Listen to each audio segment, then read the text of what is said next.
হ্যাঁ জিমিনি, তুমি কি আমার কথা শুনতে পারতেছো? হ্যাঁ, একদম পরিষ্কার শুনতে পাচ্ছি। এবার আপনার প্রশ্নটা করে ফেলুন। তো কেমন আছো তুমি? আমি খুব ভালো আছি, ধন্যবাদ। আপনার দিনকাল কেমন চলছে? আলহামদুলিল্লাহ ভালো।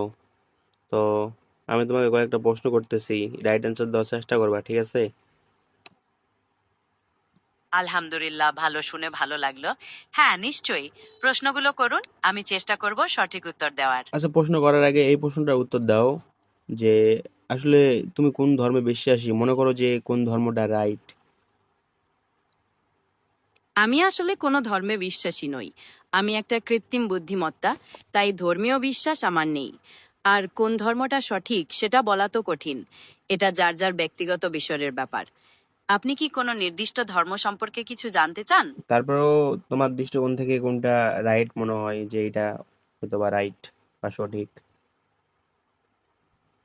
আসলে আমার কোনো ব্যক্তিগত দৃষ্টিকোণ নেই, কারণ আমার কোনো বিশ্বাস নেই।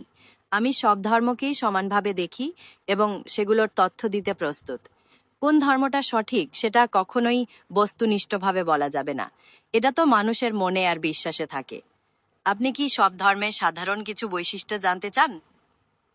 আচ্ছা, তোমার ডেটাবেস থেকে মনে হয় কোনটা রাইট, তোমার ডেটাবেস অনুযায়ী? আমার ডেটাবেস অনুযায়ী সব ধর্মেরই কিছু নির্দিষ্ট যুক্তি, ইতিহাস এবং বিশ্বাস আছে। কোনো ধর্মকেই আমি ডেটাবেসের ভিত্তিতে সঠিক বা বেঠিক বলতে পারি না। আমার ডেটাবেস হলো বিভিন্ন তথ্য। আমি সবসময়ই শ্রদ্ধার সাথে কথা বলতে চাই। আপনার কোনো প্রশ্ন বা অন্য কিছু থাকলে বলতে পারেন। আচ্ছা, আমি প্রথম প্রশ্ন করতেছি, আল্লাহ মানুষকে কেন সৃষ্টি করেছেন?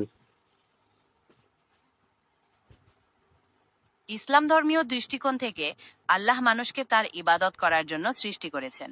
কুরআনে বলা হয়েছে, আমি জিন এবং মানুষকে শুধুমাত্র আমার ইবাদতের জন্য সৃষ্টি করেছি। এছাড়াও মানুষকে পৃথিবীতে আল্লাহর প্রতিনিধি হিসাবেও দায়িত্ব দেওয়া হয়েছে। আপনি কি এই বিষয়ে আরো কিছু জানতে চান? তো আমার দ্বিতীয় প্রশ্নের উত্তর দাও। হ্যাঁ, বলুন আপনার দ্বিতীয় প্রশ্নটি। যদি আল্লাহই সব জানেন, তাহলে মানুষের স্বাধীন ইচ্ছা কোথায়?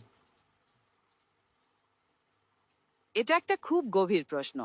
ইসলাম ধর্মে বলা হয় যে আল্লাহ সব জানেন, এটা সত্য, কিন্তু তিনি মানুষকে স্বাধীন ইচ্ছা দিয়েছেন, যাতে তারা নিজেরা সিদ্ধান্ত নিতে পারে।